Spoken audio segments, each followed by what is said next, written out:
చేసాం. సో వాళ్ళని కూడా శిక్షించడం జరిగింది. అవేర్నెస్ అనేది ఇంకా మీరు మీడియా ద్వారా వాళ్ళకి చెప్పాలి.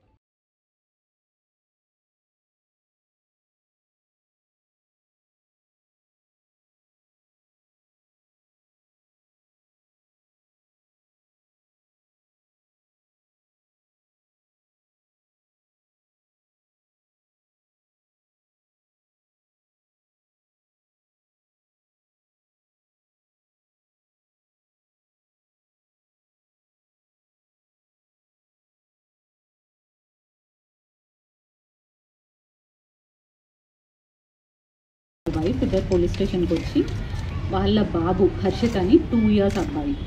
సో నిన్న నైట్ వీళ్ళు ఈ సిరిసిల్ల రోడ్ దగ్గర ఒక ఫాస్ట్ ఫుడ్ సెంటర్ దగ్గర పడుకున్నారు. అండ్ మార్నింగ్ లేచి చూసేసరికి బాబు లేడు అని చెప్పేసి కంప్లైంట్ ఇచ్చారు. సో 8:30 కంప్లైంట్ ఇచ్చారు. అండ్ వెంటనే ఎస్పీ సార్ ఆర్డర్స్ ప్రకారం మేము 3 teamsని ఫామ్ చేయడం జరిగింది. సో ఆ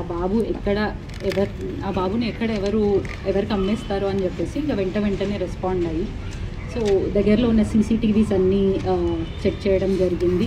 అండ్ లోకల్ వాళ్ళని ఎంక్వైరీ చేయడం జరిగింది. సో సీసీటీవీ ఫుటేజ్ ప్రకారం ఒక లేడీ అండ్ ఒక మ్యాన్ ఇద్దరు కలిసి ఆ బాబుని తీసుకెళ్తున్నట్టు తెలిసింది.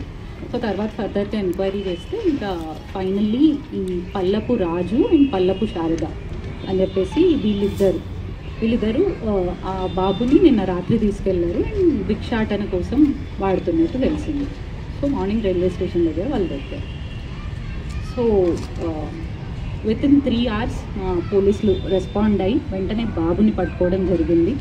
అండ్ మెయిన్లీ ఇక్కడ నేను ప్రజలకు చెప్పేది ఒకటే, ఏ ఇష్యూ ఉన్నా వెంటనే డైల్ 100కి కాల్ చేయండి, వాళ్ళు వెంటనే రెస్పాండ్ అవుతారు. అండ్ ఇక్కడ మేజర్లీ సీసీటీవీస్ చాలా హెల్ప్ అయ్యాయి. యాక్చువల్లీ ఈ సీసీటీవీస్ కూడా రీసెంట్గానే ఇనాగ్రేట్ చేయడం జరిగింది ఫిబ్రవరిలో. అండ్ లోకల్ షాప్ ఓనర్స్ వీళ్ళందరూ ముందుకు వచ్చి సీసీటీవీస్ని ఫండ్ చేయడం జరిగింది. I should thank them. So ఆ CCTVs help and local human intelligence ద్వారా సో మొత్తానికి బాబుని ట్రేస్ చేయడం జరిగింది. సో ఎట్లాంటి నేరం జరిగినా విల్ రెస్పాండ్ సూన్ అండ్ నేరస్తులకు పక్కా శిక్ష పడేలా చూస్తాం.